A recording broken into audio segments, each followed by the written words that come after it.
Okay, so good afternoon everybody. I'm Louise Brennan, I'm Senior KPO Specialist. I'm hosting today's report out because the boss has got some holidays, so I get to play.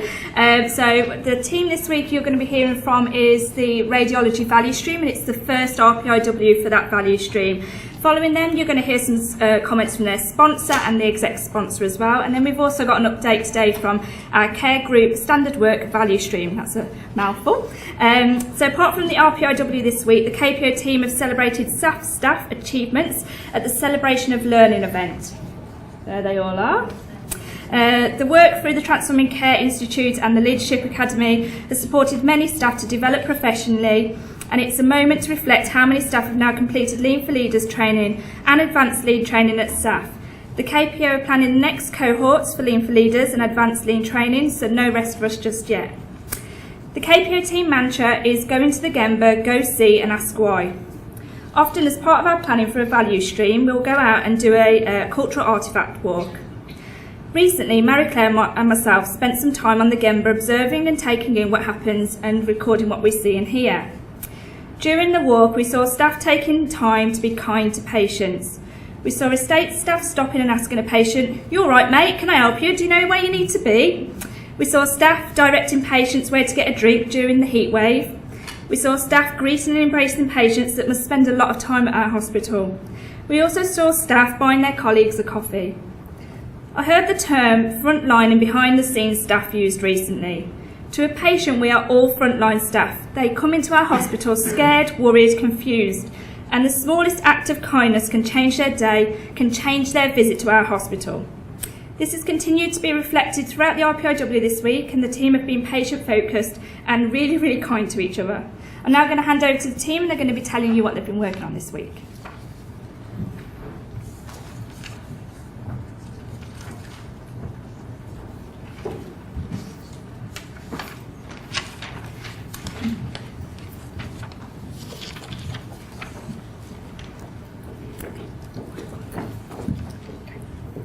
Good afternoon and welcome to the report out for this week's Rapid Process Improvement Workshop.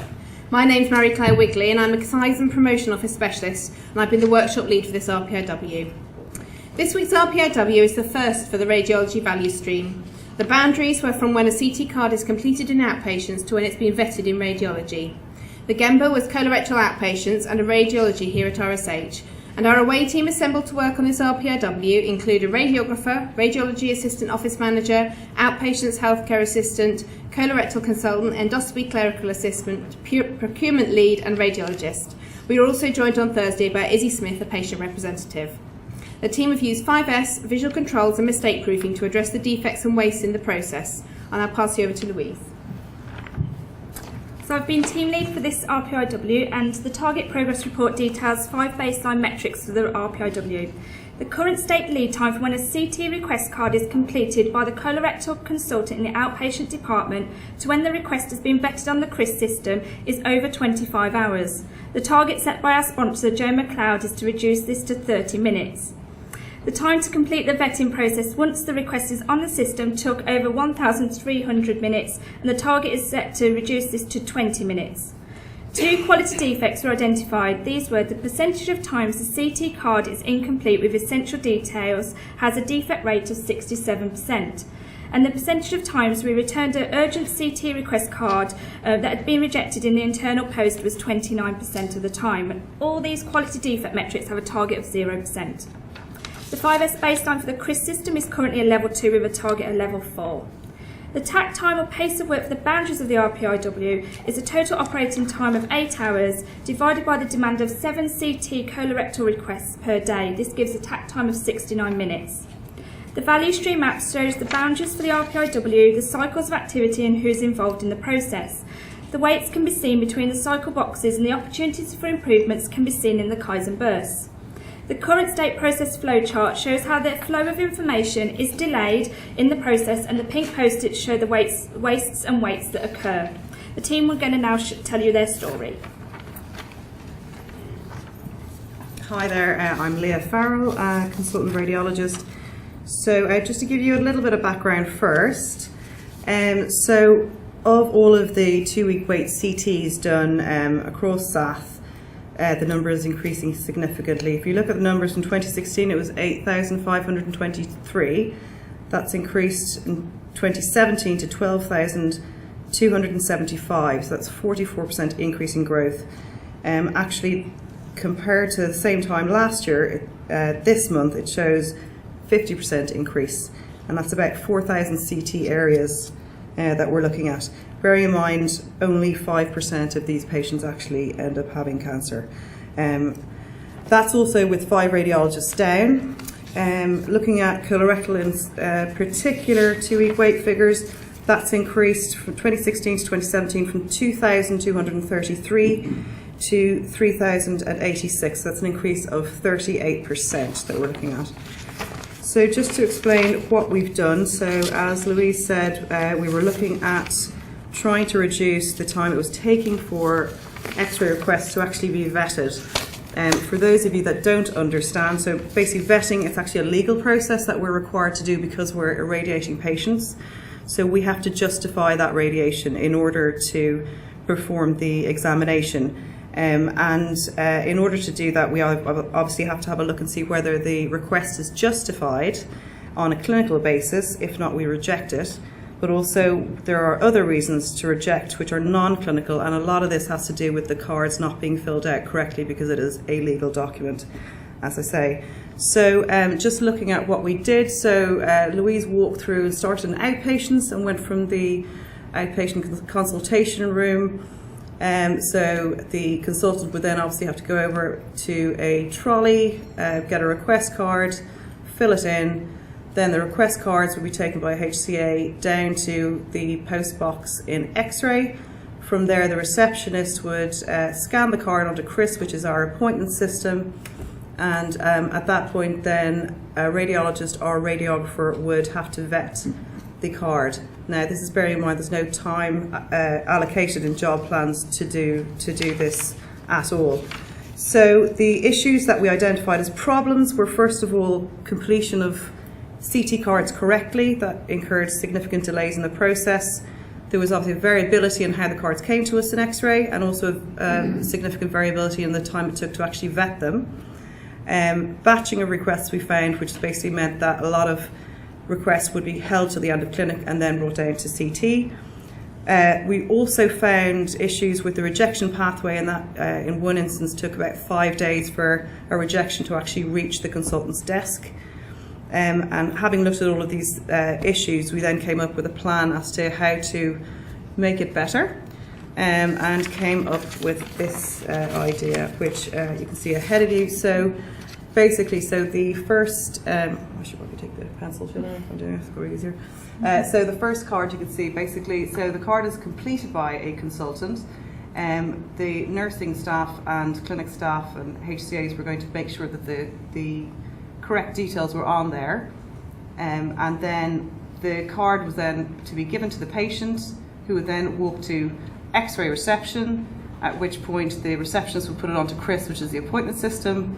Then that card would be put into a box, and at that point then the card would be put into a visible area in basically a pocket in CT reporting area, so that the radiographers can then vet when they have the time to do so. And then the card is vetted. It's only at the time that the card is actually vetted that an appointment can then be made to go ahead. So I'll just hand you over to Andy. Hello everybody, my name's Andy Raybould and I work in the procurement department. The first problem that I was asked to look at was the CT cards. The CT cards were being completed with information missing, and the CT cards are a legal document, so they have to be rejected by X-ray and returned if they're incomplete.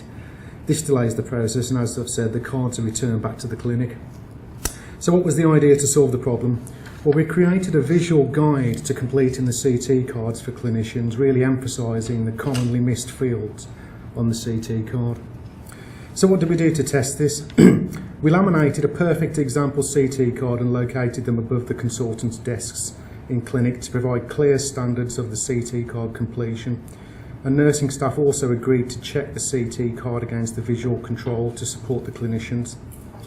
So what were the results from this? We received positive feedback about the new laminated CT card example, which are now affixed to the clinic walls.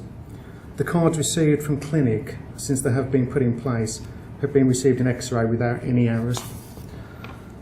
The next report out is on behalf of my colleague Jackie Finch, who unfortunately can't be here today. She's on the west coast of France, I think. So the problem that she was looking at was the clinic trolleys. The colorectal trolleys in outpatients were not being maintained and replenished on a regular basis.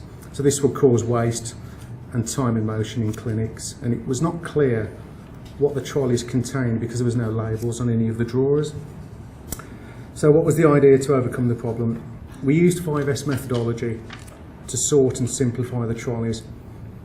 We labelled each drawer, created stock levels and visual controls for each of the parts in the trolley to actually show the fill levels within each of the drawers. So what did we do to test this? We started with one trolley initially, which was trialled in outpatients, and the feedback was good with the support from the outpatients manager, and this led to us immediately changing all 5 of the trolleys. So what were the results? We had very positive feedback from the clinic. All trolleys are now labelled and numbered. We've got cleaning sheets affixed to each trolley. We've got a ready and not ready label on the top of the trolley to give a clear visual as to whether it's ready for use. And this means that the trolleys are clean, appropriately stocked and available for the patients at any given time.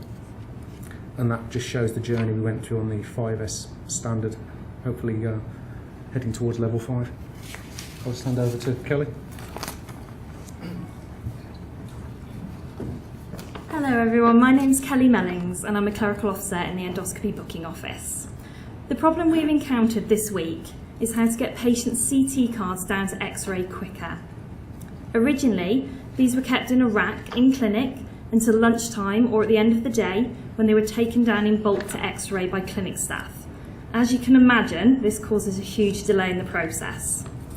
The idea we've come up with to improve the flow was to ask patients to walk their own CT card down to X-ray themselves after clinic, which would speed up the process greatly. We have involved staff in clinic and X-ray and walked the route ourselves and found this was not well signed, and some staff also felt concerned that some patients may not take that CT card straight to X-ray and this may go missing. We therefore designed a small, simple map to give to patients showing the route to X-ray and also added more signs around the hospital for patients. Following feedback from both staff and patients, and after listening to their concerns, we amended the map to add on a section to remind patients to drop off their CT card in X-ray before leaving the hospital, which has been received well. Overall, so far, patients using the map and signs have successfully taken their CT card from clinic to X-ray. Thank you, and I'll hand you over to Natalie. Hi there. To start with, I'm actually going to read on behalf of Stephen Higgins. He's the Radiology Deputy Office Manager. There are problems due to delays in referral cards being scanned onto the appointment system CRIS, and this would often delay in referrals being vetted and appointed due to incomplete cards having to be rejected. It was suggested that patients seen in the colorectal clinic would walk down to the X-ray reception with their referral cards. Cards would then be checked by a receptionist. If the referrals are incomplete, the patient would be asked to return to the clinic and it would be amended. Completed cards would then be taken to the CT viewing room after being scanned. Referral cards produced as a result of patients' colorectal clinic visit were monitored to see the waiting time that elapsed from the time it was presented at the X-ray reception to the time it was successfully vetted. X-ray administration staff and CT teams were made fully aware of this process. The process was showed that a turnaround of the time of 30 minutes was achievable from the time that it was received at reception and for it being correctly vetted and ready to appoint. This process will currently be reviewed using PDSA. My name is Ottilie Martin. I'm one of the CT MRI radiographers. So neither radiologists or radiographers are currently allocated vetting time on their job plans. As a result, on a given day, there can be up to 850 CT requests to vet. The CT imaging room is a busy area where space is restricted, and vetting is done in between seeing patients or after a list. The CRIS system holds all the waiting requests on a list, and this system is currently unable to alert the vetters on how many patients are currently waiting. A production board that has been completed daily with the volume of requests is more visible will prompt radiographers to log on to the system, commence vetting and reduce the list size. To make the production board more visible and easily to locate, the SaTH viewing room needed to be 5S. Kanbans have been introduced to ensure that we have the correct amount of documentation and paperwork required, and the notice board is started to be sorted and simplified for the space of the production board and the SaTH cards themselves to act as an add-on and to alert staff waiting it and vetting is to be vetting. At first, the radiographer staff was cynical and worried about 5S in the room, and the 5S was applied to just a small area, and immediately benefits were noticed by the staff. The next steps is to continue the 5S in the area and a PDSA of the production board, but ultimately our future development would be to hopefully envision allocating vetted time into our job plans. Thank you. Hello, I'm John, I'm a colorectal surgeon. So on Tuesday there were 850 CT requests awaiting vetting across the trust. That included 98 red dot requests for patients with suspected or confirmed cancer, and some of these had been waiting for 5 days. 100 new requests are added to that total every day.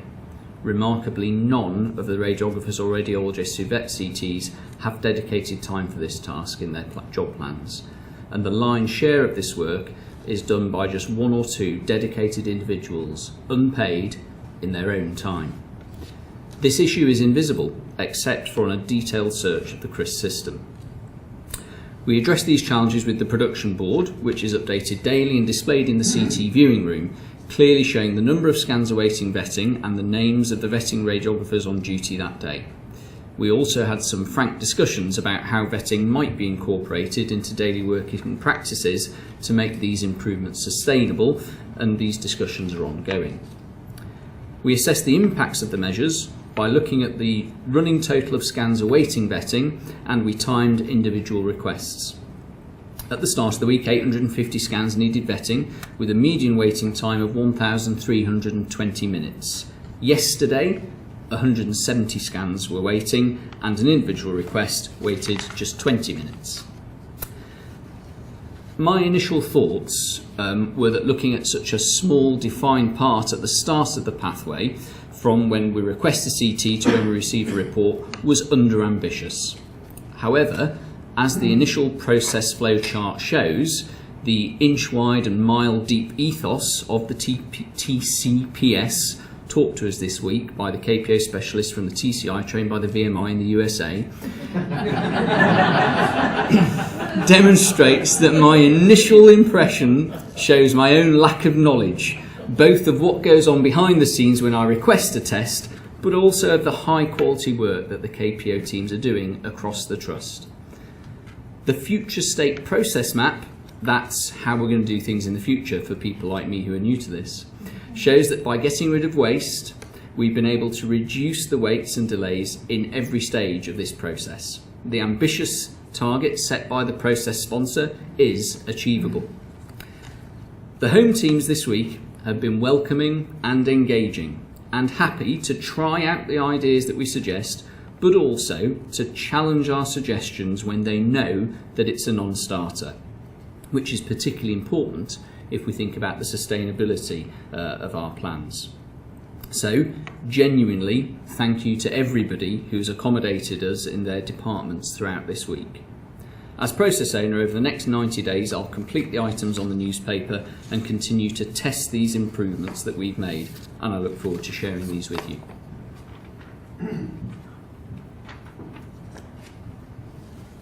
This has been the first RPIW for the value stream. It has been asked if an RPIW was really needed for such a small part of the process. The team have been non-stop this week, and even this small part of the process has managed to fill up the whole week with further testing to be completed. The support from Izzy, our service user, also helped affirm how important every part of the process is, regardless of how small. The TPR final measurements have improved and making progress to achieve the targets set by our sponsor.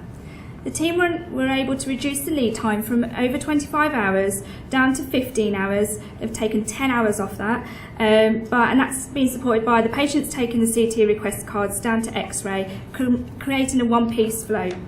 The sub-lead time of vetting the requests once on the CRIS system was taken over 22 hours, and this was managed to be achieved in 20 minutes this week. Quality defects throughout with the introduction of visual controls, empowering staff to speak up, and a change in the process of how we reject cards in the process that are not filled in correctly has seen all our quality defect metrics reduced to 0%.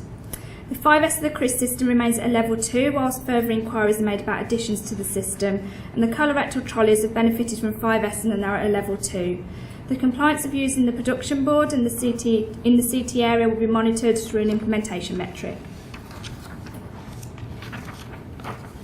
The first RPIW in a value stream is a lot about engaging teams that haven't worked with a methodology before, having difficult conversations and getting people excited about the possibilities the value stream can bring. This week has been no different, and the away team has had to be brave and step out of their comfort zone to achieve this. Our comfort zone is a safe place to be when we're busy and under pressure to deliver. The conversations and actions that happen as a consequence of this are so valuable and really impact the outcomes for our patients and staff. We have many people to thank. The away team have been really fun to work with this week. They've worked hard, respected each other's knowledge and supported each other when things have been challenging. A special thank you to Izzy, our patient representative, who joined us for the day yesterday and gave the team really valuable feedback from a patient's perspective. The home teams in radiology and outpatients have been very supportive, offering constructive feedback on the ideas being tested by the away team. Thank you to Louise for leading the team with fun and enthusiasm. Finally, thank you to Joe, our sponsor, for setting challenging targets which have encouraged the team to think differently.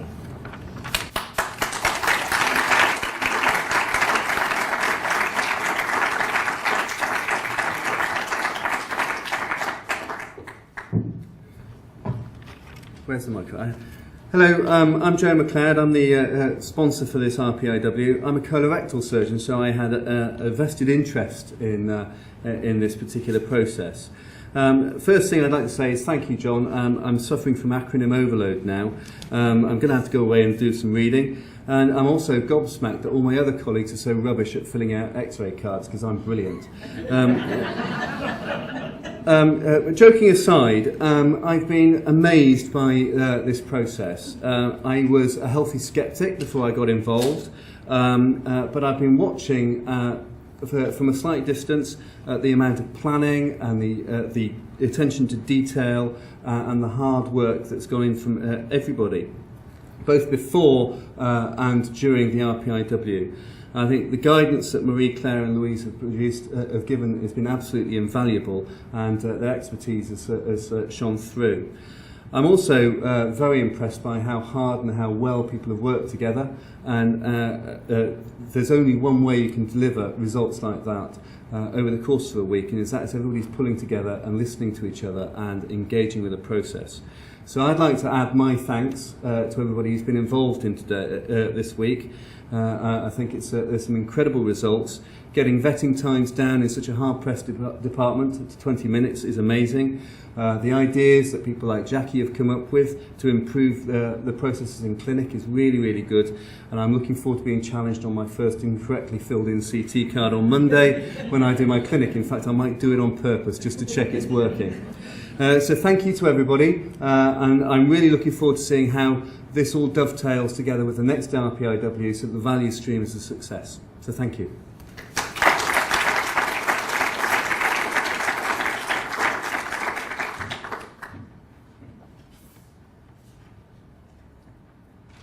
And last but not least, really just to echo what everybody else has said, there are two main themes that came through for me. One was about scepticism, and I have to admit the first 4 weeks of the sponsor team, it was heavy going, and I kept saying, wait till we get to the RPIW, it all becomes real then. And I think that has been borne out. But what the team have achieved has far exceeded anything that I could have expected, and I can only, in complete and utter awe, and as a proud parent, say well done. And I think some of the transferability around the completion of the card, because I think people don't realise it's a legal requirement, and they may have thought radiology were just being picky, but actually it's so this could easily be rolled out across the whole of the organisation. So I expect to see what will become known as the Coulson card on every PC in outpatients before long.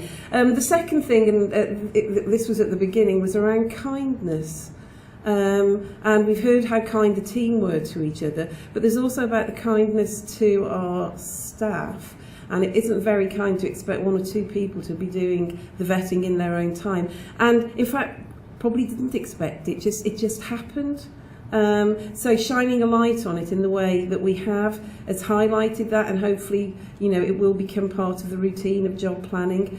I was very impressed. Jackie Finch said the endoscopy team welcomed the new trolleys, because we have had in the past resistance to trolley changes, but welcomed it and said just do all of them. So there is a real willingness and a real enthusiasm for this. So I too want to thank everybody, and Izzy Smith, the patient. I think the value of having a patient involved is absolutely immeasurable, and that's something that we've learned as we've gone through this process. So just a big, and I can't wait for the next RPIW, so thank you all very much indeed.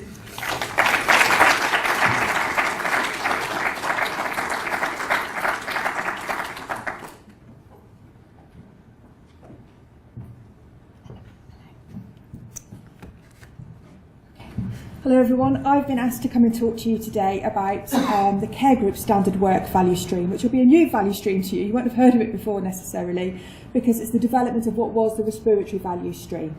So the respiratory value stream was the very first value stream that was set up, and it ran for nearly 2 years. It was a very big piece of work, and it had very long process boundaries, so it was from the point of time of when a patient was admitted through to when they were discharged. And he was looking at all the processes in between to facilitate all of that. It had 6 RPIWs inside it, which, as you can see, all focused on facilitating discharge through there. So we had internal discharge planning, ward rounds, handovers, board rounds, etc. The key thing from the RPIWs and from the value stream is the impact that they had. The one that stands out to me most is that they saved an average length of stay on those wards of 2 days.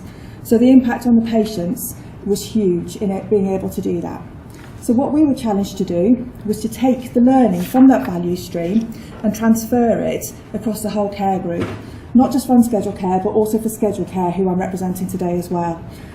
No small task, as you can imagine, to figure out how we do that in such a way. So we took lots of advice from the KPO team and Kathy, and several sessions with the sensei to figure out how we took it forward.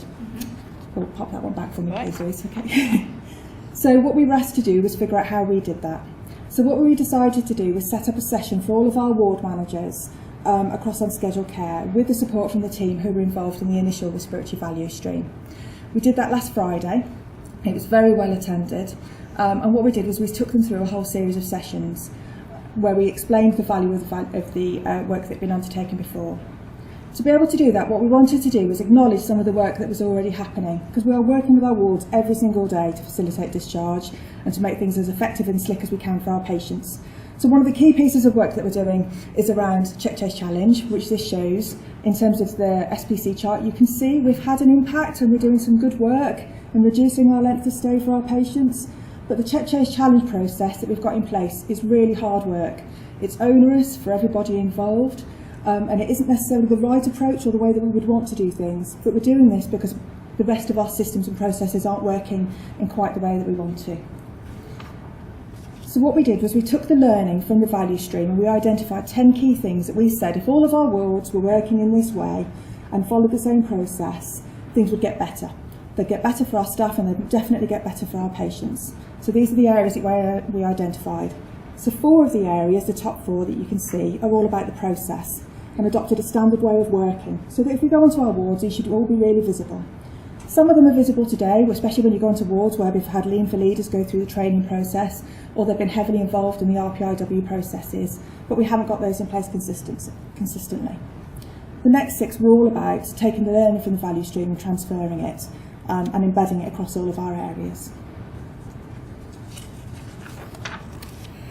So in our sessions, we invited all of our ward managers, as I say, and we were very well supported by Dr. Srinivasan and Dr. Crawford, who were very involved in the first respiratory value stream. They came and they delivered a fabulous session, and as you can see, it was called What Truly Matters in a Hospital, and it was very much focused on what would make the difference to patients and what would make the difference to our staff. The picture that you can see where the staff are all standing, filling in the sheets, we asked them to do a bit of a self-assessment, where we asked them to measure themselves against each of the standards and the best practice that came out of the value stream. It was very simple rag rating that we asked them to do. The purpose of that exercise was for them to take stock and get a sense of the scale of the work and what was needed and what it would look like for them if it was transferred. Okay. Where we go from here? Following on from that session on Friday, what we've asked our wards to do is to share their self-assessments and the feedback from the session on Friday, and to take stock of their plan for the rollout with their respective ward teams, and identify which phase of the programme they want to be in. We asked for volunteers to come forward first, and we were looking for 4 wards to work with, where we would give lots of support in the first instance to get up and running. Straight away on Friday, before we'd even finished speaking, at the end of the session, ward managers were putting their hands up and volunteering their wards, to the point it got a little bit competitive of who could go next to put their hands up. So I think the biggest challenge for us is how we're actually going to support all of our wards in the same time period, which again we've taken some advice on this morning, which is basically don't hold them back. In amongst all of that, we also talked about some quick wins from some learning that we had identified. So there was 2 areas that we asked our wards to go away and consider that they could just implement really rapidly because the impact was really clear and positive. So the previous week there'd been a report out from a Kaizen event that had been undertaken around transport and avoiding transport discharge issues. So they took that away as an action, and also about implementing afternoon huddles. Both things have a massive impact on patient flow. We've got a follow-up discussion booked on Monday with all of our ward managers just to confirm their phasings and their readiness at ward level to take that forward. Dr. Srinivasan and Dr. Crawford also very kindly volunteered to run a similar session for our doctors to ensure that we've got consistency and buy-in across all of the stakeholders. So the next job for us to do is do our baseline measures. We're now going to need to do them across all of our wards rather than 4 by the sound of it. So that's going to be the next challenge. And we're looking to roll out the programme from the 9th of July. And just to note, Schedule Care have a similar event planned at the same time.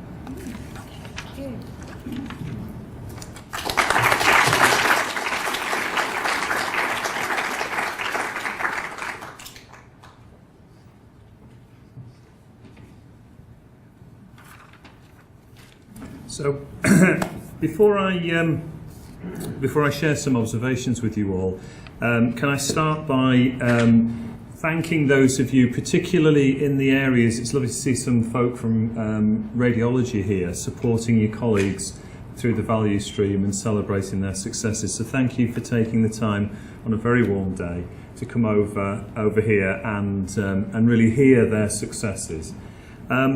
One of the things when we embarked on this process a couple of years ago that was always sort of lurking in my mind really was how will you know when it's really starting to make a difference? You know, that's a tricky question to answer. And I was just sat here today thinking to myself about 850 patients who are worrying about whether they have cancer because of the referrals and the 22 hours that it took for us to be able to progress one part of that process. The reduction of that within just 5 days to 20 minutes for those patients who were waiting anxiously. Only 5% are in that terrible diagnosis group, but they're worrying. The 95% are still worrying themselves, aren't they, every day that they're waiting for an answer to that question. And I also was thinking about the fact that, you know, what is our most wicked issue in the Trust at the moment? It's corridor care. It is the most wicked issue in the Trust, having to have care whilst you're on a corridor. And the work that you're doing, Carol, with the team is going to make a profound difference to making that a thing of the past. So it just struck me that really hearing the work being done on real problems that the Trust has had for a long, long time, and actually changing that, you guys changing that, has just made me think as I'm stood here now that it really is now impacting on those very things that have been so difficult for us to actually move beyond as an organisation. So I just felt that that was really, really important to call out, because I think there is a difference now in what we're seeing with the work. So if I can come to the burst value stream. So just in terms of that, what a difference a patient makes. So, you know, the patients take the x-ray cards, take them down, and that facilitates such a big improvement in the time it takes, not having them sat sort of hoarded in one place for sort of 4 hours before they can go across. And it's just a reminder to us. If Julie was here and we were talking about ophthalmology, we hear the same sorts of feedback. Leslie in Leeds, for those of you that may have come with us when we've gone on visits to other hospitals, our patients can really make a profound difference to the way that we're going about delivering care and helping us to get that right. So that was just a really great example for me of how using patients, again, has made a really big difference. I thought that the standard worksheet, by the way, that was up, that's the neatest one I've ever seen. I don't know who did that, but that was fabulously neat. Put mine to shame, I can tell you. And I love the visual controls on the CT cards, and I can't wait to get the feedback on whether you have actually been a good boy or a naughty boy on Monday. And I think we might all want to guess the answer to that one. So. But it is a point, isn't it? If we don't do something correctly and we pass that problem along the line, so there is a delay or a duplication. And it's those things, you know, we've heard right at the start how pressured our imaging department is. You know, we know you need more people. You desperately need more people. But if we can at least remove some of the frustration and waste that exists in the department, that helps a little bit. So, fantastic work. For the first rapid improvement week for this value stream, you've achieved a huge amount. So I'm sure you are, but I think we all are very proud of what you've achieved. So a fantastic result. So well done, well done.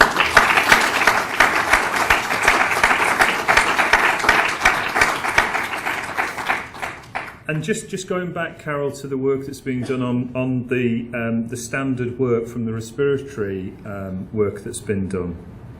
So those improvements, those length of stay improvements, mean that more respiratory patients can be treated on a respiratory ward, not somewhere else. And if you look at what's one of the most significant improvements that you can get in terms of your outcomes, it's get treated in the right place with the right care from the right people. So when we talk about things like length of stay, it can feel a little disconnected from the care that we give. But the reality is that work is meaning that more patients with respiratory problems are being cared for by respiratory nurses and respiratory doctors. And that has to be better for those patients. So that's brilliant. Absolutely brilliant. So finally, can I just make a bit of a reference to the Achievers event that happened earlier this week. So I think it is the first time we've done it. I'm looking at Victoria for a long time, and it's something that we absolutely are committed to doing now as a regular feature. So we will be doing another session probably around about October time, and it was a lovely day. It really was, to be able to celebrate with our staff the variety of qualifications that people have got. You know, it was just absolutely. It was brilliant, absolutely brilliant, and it is something that we do need to consider. I know how hard it is to release staff when we don't have enough to do training, and I know that this is something that we have struggled with, but we are going to have to seriously look at how we really commit now going forward to letting our people get trained and access to training and making sure that happens. And just seeing the 60, 70 people, how proud they were, their families there celebrating with them their achievement, was just absolutely fantastic. So we're going to do more of that. That's my commitment. We're going to do more of that. We're going to find ways of making sure that we are supporting you all to be able to be released to do your training. And the work that we're seeing, the improvements that's going to make, is actually going to make it easy to create just that little bit of headspace for you all to be able to have the time to think a little bit more and hopefully smile a little bit more, have a little bit more fun and enjoy the work. So thank you all very much, and I hope you have a beautiful weekend in the sunshine.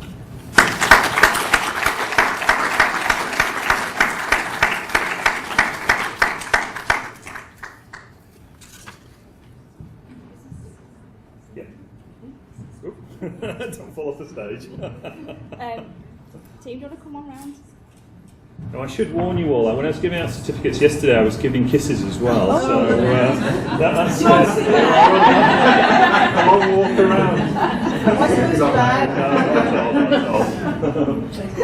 Very well done. Well done. Well done.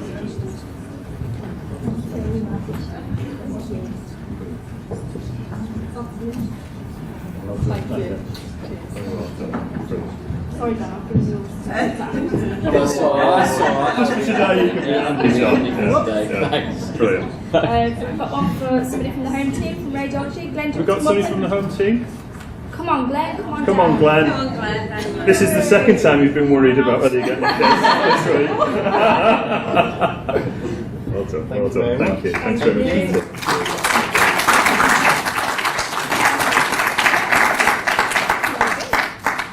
Lovely. Well, have a great weekend, everybody. Thank you very much. Can I just say, Simon, Joe, I am around on Monday and I have no problems challenging you. Oh, excellent.